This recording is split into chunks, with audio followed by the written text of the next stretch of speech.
decided to do athletic longevity and injury prevention in high-performing athletes.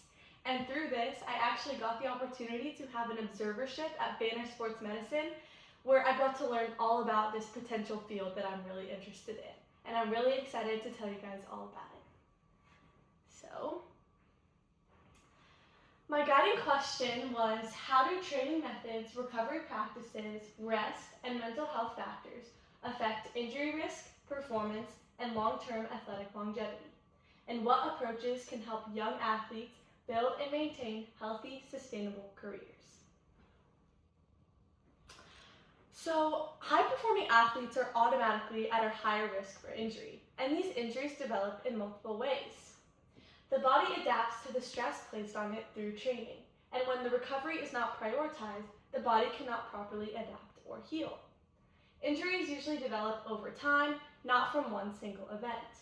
Small movement issues or muscle imbalances eventually build up and lead to injury as well. Some common risk factors are poor movement patterns that increase stress on joints and muscles, muscle imbalances between different parts of the body, such as compensations and asymmetry, repeated stress placed on the same areas without correction, and inadequate recovery from training, including sleep and rest. The nervous system is the center to all injuries happening, and it controls all movement and muscle activation. It affects coordination, balance, timing, and reaction speed. Stress, poor sleep, and mental fatigue reduce the nervous system efficiency.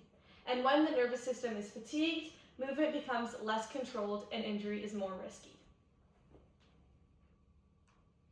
There are two different types of fatigue. There's muscular fatigue and there's central nervous system fatigue, or CNS fatigue.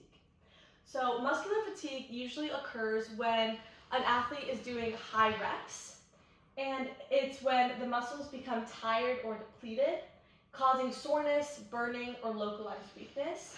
It improves with rest, nutrition, and hydration.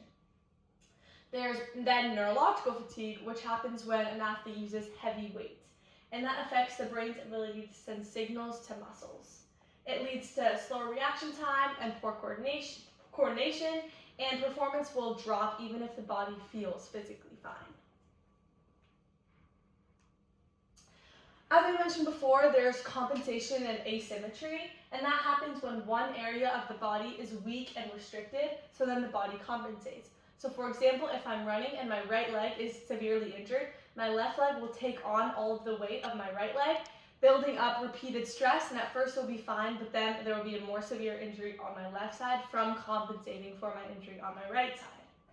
This allows performance to continue, but again creates hidden stress, and over time leads to asymmetry, increasing the injury risk and reducing your body's efficiency.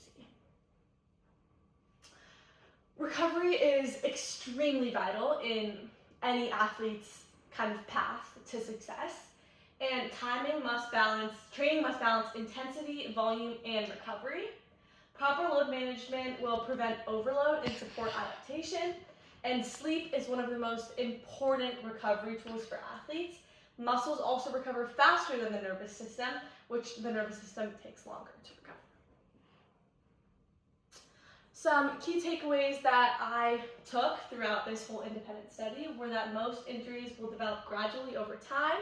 For example, some injuries are unpreventable that are collision-based, like football, hockey, basketball, but some injuries eventually build up and lead to muscle stress, such as tennis, track, stuff like that.